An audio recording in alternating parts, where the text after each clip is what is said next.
Praise the lord. దేవాతి దేవునికి వందనాలు. ప్రభునామంన మీ అందరికీ నా ప్రత్యేక వందనములు, శుభములు తెలియచేస్తున్నాను. ఆ దేవుడు మిమ్మల్ని, మీ కుటుంబాలని బహుగా దీవించునుగాక.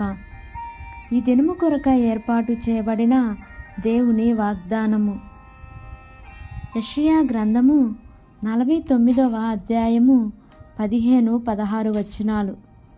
స్త్రీ తన గర్భమున పుట్టిన బిడ్డను కరుణింపకుండా తన చంటి పిల్లను మరచునా, వారైనా మరచుదురు గాని నేను నిన్ను మరువను.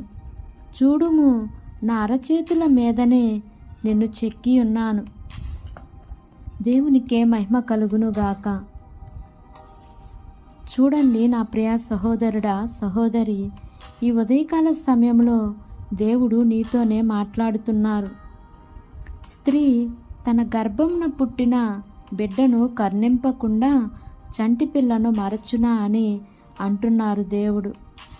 ఒక తల్లి నవమాసాలు ఎంతో కష్టముతో బిడ్డను ప్రాణము కంటే ఎంతో ఎక్కువగా ప్రేమించి తన ప్రాణమును అర్పించి జన్మనిచ్చిన బిడ్డను ఆ తల్లి మరుస్తుందండి? మరువదు. కానీ ఆ తల్లి నిద్రించేటప్పుడు మాత్రం కొన్ని నిమిషాలు ఆ బిడ్డను మరుస్తుంది. అయితే దేవుడు ఈ ఉదయకాల సమయంలో మనతో మాట్లాడుతున్నారు. తల్లి అయినా మరచును కానీ నేను నిన్ను మరువను. ఈరోజు ఆయన యొక్క కనుదృష్టిలో నీవున్నావు కాబట్టి ఈ వాగ్దానముని నీవు వినగలుగుతున్నావు. నీవు దేనిని గురించి భయపడొద్దు. అన్ని విషయాలలో కూడా ప్రార్థనాపరముగా ముందుకు సాగిపో అని దేవుడు నీతో చెప్తున్నారు.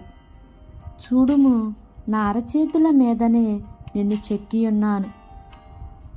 దేవాతి దేవుడు మనిషికి ఇచ్చిన ఈ శరీరము, ఈ ఆత్మ, అసలు ఈ ప్రారంభం ఎలా ఉన్నది అంటే మట్టిని తీసుకుని ఆయన అరచేతుల మీదుగా ఒక రూపముని మనకి ఇచ్చి, ఆయన రూపముని మనకి ఇచ్చి ఆయన ఆత్మను మనలో పెట్టాడు దేవుడు. ఈరోజు ఇండియన్స్ అని, ఇంకో దేశము అని అనేక మనుషులు ఉండొచ్చు. ప్రాంతము వేరై ఉండొచ్చు, రంగు వేరై ఉండొచ్చు, భాష వేరై ఉండొచ్చు. కానీ మనమందరము దేవుని చేత సృష్టింపబడిన వారమే. ఆయన కనుదృష్టి మన మీద ఉన్నది. ఆయన మనకు తోడుగా ఉన్నారు. నీవు తండ్రి అని పిలిస్తే ఆత్మరూపంలో నీ ప్రక్కనే ఉంటాడు ఆయన. నీ మాటలు దేవుడు పరలోకంలో స్పష్టంగా వింటున్నారు. భయపడవద్దు, అన్ని విషయాలలో జయము నీదే అని ఈరోజు గొప్ప వాగ్దానాన్ని ఇచ్చి మనల్ని ధైర్యపరుస్తున్నారు. అట్టి కృప మీకందరికీ తోడయుండునుగాక. ప్రార్థన చేసుకుందాం. ప్రేమ కలిగిన యేసయ్య, కృప కలిగిన తండ్రి, నీకు వందనాలు దేవా. ఎంతమంది అయితే బిడ్డలు నాయనా ఈ ఉదయకాల సమయంలో యేసయ్య ఈ వాగ్దానాన్ని విని ప్రభా ప్రార్థనలో ఏకీభవిస్తున్న ప్రతి ఒక్క బిడ్డను మీరు జ్ఞాపకం చేసుకోండి అయా. వారికి మంచి ఆరోగ్యాన్ని ఇవ్వండి తండ్రి, నీకు స్తోత్రంలయా. వారికి కావలసిన ప్రతిదీ కూడా నాయన అయా నా ప్రభా నీ మహిమ ఐశ్వర్యంలో తీర్చమని యేసు అతి పరిశుద్ధ నామమున అడిగి వేడుకొని పొంది ఉన్నాము తండ్రి. Amen, amen, amen. Praise the Lord. God bless you all.